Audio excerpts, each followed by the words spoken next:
हाय बच्चों, welcome back to science 24/7। आप सभी लोगों का बहुत बहुत स्वागत है एक बार फिर से। जैसा कि मैंने आप सभी लोगों को प्रॉमिस किया है कि टाइम टू टाइम जो भी आपकी नीड है, जो भी आपकी रिक्वायरमेंट है, वो सारी वीडियोस मैं यहाँ पे आपको प्रोवाइड कर रही होंगी। सो आज बारी है एक ऐसी वीडियो की जो आई थिंक सो बहुत इंपॉर्टेंट है, बहुत हेल्पफुल है और बहुत ज़्यादा बच्चों की डिमांड है कि मैम टाइम मैनेजमेंट एक बहुत बड़ा इशू है। किस तरीके से हम गिवन 60 डेज को प्लान करें, क्या हम लोग को रूटीन फॉलो करना चाहिए, क्या हमारी स्ट्रैटेजी होनी चाहिए, ये सारी बातें मैं आपको इस वीडियो में बता रही होंगी। तो आप सभी लोग मेक श्योर करेंगे कि वीडियो को लाइक कर देंगे और अपने दोस्तों के साथ जरूर शेयर करेंगे, क्योंकि आपको पता है sharing is caring. And also last में हम एक बहुत ही इंपॉर्टेंट अनाउंसमेंट कर रहे होंगे और वो आप लोगों की प्रिपरेशन को और भी ज्यादा चार चांद लगा रही होगी। सो आई होप आप रेडी हैं इस वीडियो के साथ, क्योंकि देखिए टाइम हमारे पास लिमिटेड है और जो भी हमारा अभी करंट सिचुएशन है 60% है, 70% है, 80% है, लेकिन सबका टारगेट है उसे 95% तक जाना है।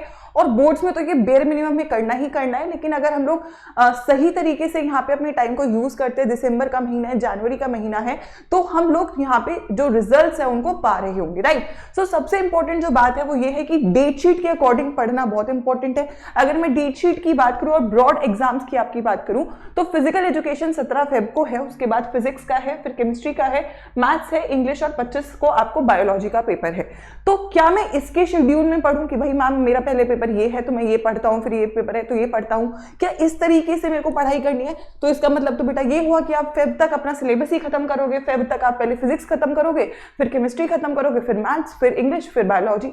तो ऐसे तो रिवीजन हो ही नहीं सकता, ना कॉन्फिडेंस आ सकता है। तो क्या हम लोगों को फॉलो करना है कि यार इस टाइमलाइन के अकॉर्डिंग हम लोग मैक्सिमम यहाँ पे मार्क्स लेकर आ सके। तो सबसे पहली बात, अगर आप लोगों को बेटा ये रिजल्ट अचीव करना है, वो ये है कि आपको सबसे बेहतरीन तरीका ये है कि अभी सभी लोगों के मैक्सिमम जितने भी बच्चे प्री बोर्ड्स के एग्जामिनेशंस हैं, मेजॉरिटी ऑफ द स्टूडेंट्स का मिड दिसंबर से आपका प्री बोर्ड स्टार्ट हो रहा है। तो अभी आपके पास कम से कम हफ्ता 10 दिन है, और अगर आप ये हफ्ते 10 दिन को यूज करते हो प्री बोर्ड के हिसाब से, तो कहीं ना कहीं आपको बोर्ड्स में एक एडेड एडवांटेज मिलता है।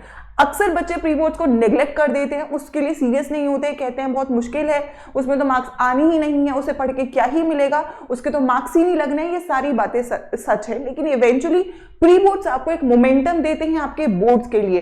तो आप लोगों का जो प्रिपरेशन है वो प्री बोर्ड्स के हिसाब से डेफिनेटली होना चाहिए। प्री बोर्ड्स में जो सिलेबस आ रहे हैं, ठीक है, प्री बोर्ड्स में जो सीक्वेंसिंग है, अगर पहले मैथ्स है या पहले फिजिक्स है, पहले केमिस्ट्री है, जो भी है उसके अकॉर्डिंग आप अपने सिलेबस को खत्म करो, उस सब्जेक्ट के अकॉर्डिंग आप अपने सिलेबस को खत्म करो।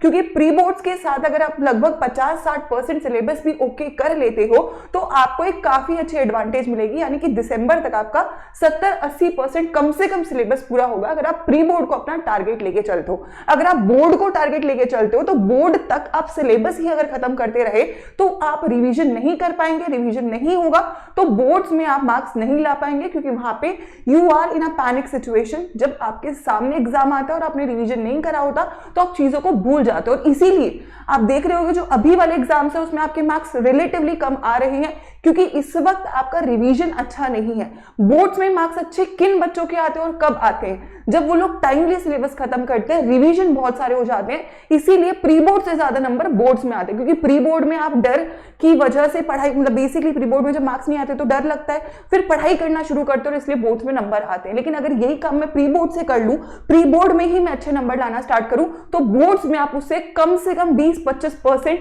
ज्यादा मार्क्स वहां पे लेकर आ पा रहे होंगे।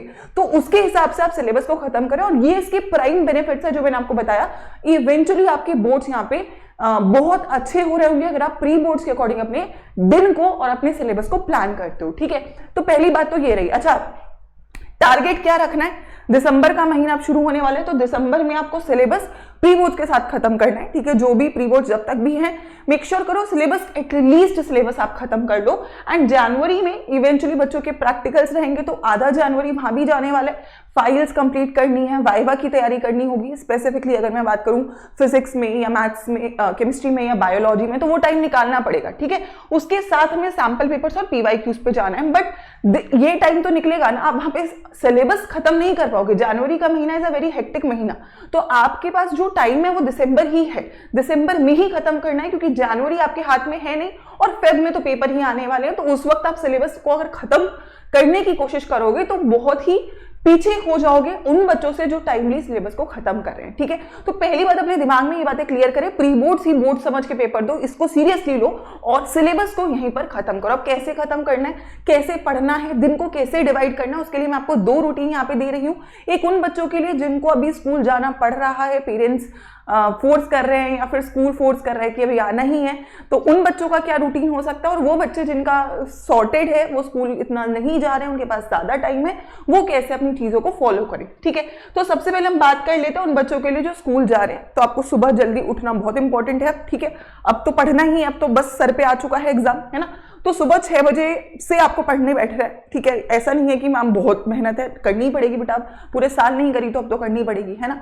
तो आप टाइमली उठोगे, 5 साढ़े 5 बजे उठोगे आप लोग, 6 से 9 आप एक सब्जेक्ट उठाओगे। जनरली ये वो सब्जेक्ट उठाओ जिसमें तुम्हें नींद नहीं आती है ना, जो तुम्हारे को जनरली, देखो 2 तरीके के बच्चे हैं, या तो यहाँ पे वो सब्जेक्ट कर सकते हो जो बहुत मुश्किल लगता है, या वो सब्जेक्ट करो जो बहुत अच्छा है ना। दोनों में से आप एक सब्जेक्ट उठाओ, 3 घंटे का टाइम है, 3 घंटे के स्लॉट्स में आपको पढ़ने बैठना है। अब इस 3 घंटे में क्या करना है, टारगेट बनाओ, आज मैं 2 चैप्टर पढ़ूंगा, आज मैं 2 चैप्टर पढ़ूंगा, तो 2 चैप्टर का थ्योरी और 2 चैप्टर का प्रैक्टिस, दोनों काम आपको यहाँ पे करना है। तो हर सब्जेक्ट के लिए आपको 3 घंटे का स्लॉट निकालना है। जो बच्चा स्कूल जाता है, लगभग 9 से 3 उसका स्कूल है, 1 घंटे का ब्रेक लिया, 4 से 6 दूसरा सब्जेक्ट को देना है, 1 घंटे का ब्रेक लिया, 7 से 9 एक सब्जेक्ट को देना है। तो तीनों सब्जेक्ट आपके यहाँ पे 3-3 घंटे के स्लॉट में रहेंगे। इस वक्त 12 घंटे भी पढ़ना पड़ेगा, क्योंकि अब नहीं पढ़ोगे तो फिर बाद में पढ़ के भी उतना रिजल्ट नहीं ला पाओगे। So now is the time जब आपको मैक्सिमम देना है। लास्ट में 9:30 से 10:30 एक आप स्लॉट लगा सकते हो, जिसमें आप या तो लैंग्वेज को टाइम दे दो, और अदरवाइज किसी और सब्जेक्ट का कोई एक्स्ट्रा रिवीजन है जिसमें आप और ज्यादा वीक हो, जैसे ऑर्गेनिक के लिए अलग से आपको टाइम निकालना पड़ता है, तो ऑर्गेनिक पढ़ लो, तो लास्ट में आप यहाँ पे 1 घंटा उसको भी दे सकते हो। तो इतनी देर मिनिमम पढ़ाई आपको यहाँ पे करनी है। अब यहाँ पे सब्जेक्ट आप अपने हिसाब से फिट इन कर सकते हो, लेकिन 3 घंटे में घंटे के हिसाब से नहीं पढ़ना है, टारगेट लेके बैठो। अगर आप अभी थोड़ा सा मोमेंटम नहीं बना तो एक चैप्टर से शुरू करो, मोमेंटम ठीक है तो 2 चैप्टर तक आप 3 घंटे में रिवाइज कर सकते हो बहुत अच्छे से, क्योंकि ये टाइम अब वो आ चुका है। ठीक है, ये उन बच्चों के लिए जो स्कूल जा रहे हैं, और जो बच्चे स्कूल नहीं जा रहे हैं उनके पास पूरे दिन का टाइम अवेलेबल है। तो 3-3 घंटे के स्लॉट यहाँ पे निकलने वाले हैं। 7 बजे आपका मैंने फिर भी टाइम डाला है, क्योंकि आप लोग स्कूल नहीं जा रहे। 7 से 10 एक सब्जेक्ट, 1 घंटे का ब्रेक, 11 से 2 एक सब्जेक्ट, 1 घंटे का ब्रेक, 3 से 6 आपका अगेन एक सब्जेक्ट। 1 घंटे का ब्रेक बहुत ज्यादा है, अगर आप लोगों को लगता है कि मैम नहीं रिक्वायरमेंट है तो आप इसे मिनिमाइज भी कर सकते हो। 7 से 9 आप लोग फिर प्रैक्टिस करेंगे। ठीक है, और प्रैक्टिस में अगर मैं बात करूं तो यहाँ पे आप लोग एक्स्ट्रा प्रैक्टिस स्टार्ट कर सकते हैं। स्पेसिफिकली आपके सैंपल पेपर से कोई एक सब्जेक्ट का सैंपल पेपर लगा के कर लिया, या फॉर एग्जांपल आपने मिनी टेस्ट कर लिया, PYQs कर लिए, तो ये प्रैक्टिस के लिए टाइम निकालेंगे। एंड वैसे ही 1 घंटा रात में आपका एक लैंग्वेज का मैंने अलग से और डाल दिया है, जो आप लोग यहाँ पे रिवीजन कर रहे होंगे। सो दिस इज समथिंग जो आप लोग यहाँ पे अगर फॉलो करते हो, ठीक है। अभी घंटा भी इंपॉर्टेंट है और कंटेंट भी इंपॉर्टेंट है। तो बैठोगे नहीं तो ये सोचो मैम मैं तो 3 घंटे थोड़े ना पढ़ सकता हूँ, इतना थोड़ा ना है। तो पहले बैठने की आदत डालनी, क्योंकि 3 घंटे का बोर्ड का पेपर होता है, आदत ही नहीं है 3 घंटे बैठने की, तो पेपर भी नहीं कर पाओगे। इसीलिए 3-3 घंटे के स्लॉट में आपको रिकमेंड कर रही हूँ, क्योंकि आप जब 3 घंटे बैठने की आदत डालोगे, 3 घंटे का फोकस बनेगा, तब जाके आप बोर्ड्स में 3 घंटा पूरा फोकस के साथ एक पेपर को लिख पा रहे होगे। So this is something which I would want every student to follow, जो यहाँ पे मेरे साथ जुड़ा हुआ है। एंड जो मैं आपको एक्स्ट्रा बात यहाँ पे बोलना चाहूंगी वो ये है कि इस वक्त आप पीछे नहीं हटना। इस वक्त ये नहीं कहना कि मैम मैं नहीं कर सकता हूँ, इस वक्त ये नहीं कहना बहुत सारा है। इस वक्त अपनी लिमिट्स को मैक्सिमम पुश करना है, क्योंकि वो आपको रिजल्ट दे रही होंगी। You need to give your maximum right now. ये महीना है, जो ये महीना कर जाएगा उसका अगले 2 महीने अच्छे होने वाले हैं। ठीक है, सब्जेक्ट जब पढ़ रहे हो तो वेटेज के हिसाब से पढ़ो। फॉर एग्जांपल केमिस्ट्री पढ़ रहे हो तो एल्डिहाइड कीटोन को ज्यादा टाइम देना है, इलेक्ट्रो को ज्यादा टाइम देना है, कोऑर्डिनेशन को ज्यादा टाइम देना है ना। तो जो चैप्टर्स का वेटेज ज्यादा है उसको ज्यादा टाइम देना है। जिस चैप्टर का वेटेज ज्यादा नहीं है तो उसको आप पीछे कर सकते हो। जैसे 3 घंटे का स्लॉट है तो 2 घंटा एक ऐसे चैप्टर को दो जो इंपॉर्टेंट है, 1 घंटा एक ऐसे चैप्टर को दो जो इतना इंपॉर्टेंट नहीं है। ठीक है, prioritise syllabus completion before examination, ये मैं आपको हमेशा से बोल रही हूँ। दिसंबर में सिलेबस खत्म करना ही करना है। फेब का वेट नहीं करना कि तब जाके सिलेबस पूरा करेंगे और अपना काम हो जाएगा, वो नहीं होने वाला है।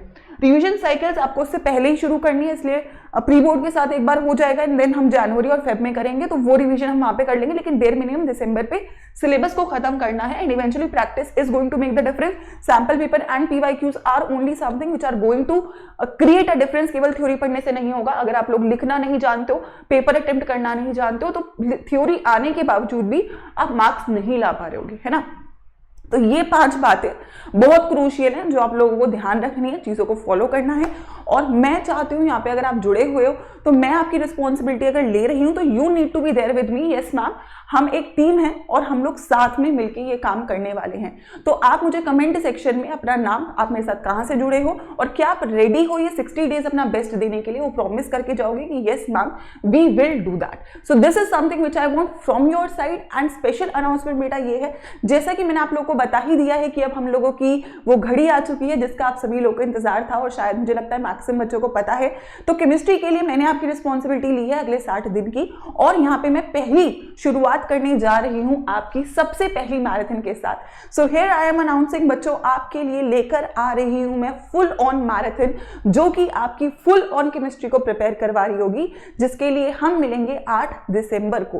तो आप सभी लोग इस सेशन का इंतजार करिएगा, सेशन का रिमाइंडर लगाइएगा और मेक श्योर करिएगा ये वीडियो एटलीस्ट 3 बच्चों के साथ, अपने दोस्तों के साथ शेयर करो, क्योंकि जब हमारी ये चेन बड़ी होगी, जब हमारी ये साइकिल बड़ी होगी तो इवेंचुअली मेरे को और मोमेंटम मिलेगा, मेरे को और मोटिवेशन मिलेगा कि मैं आप लोगों के लिए बेस्ट कंटेंट लेकर आऊं। तो क्या आप लोग एक्साइटेड हो इस सेशन के लिए, ये भी मुझे कमेंट सेक्शन में बताना, और कहां से मेरे साथ जुड़े हो ये भी मुझे कमेंट सेक्शन में बताना। कैसी लगी video, that is should also be in the comment section and let me wait कि क्या आप लोग यहाँ पे इतना ही एक्साइटेड है जितना मैं हूं आप सभी लोगों को 70 on 70 लेकर आने के लिए। So that's all for all my army. I am waiting to see you all in this marathon. Good luck and make sure ये 60 डेज आपके बेस्ट प्रिपरेशन के साबित हों। ऑल द बेस्ट बच्चों।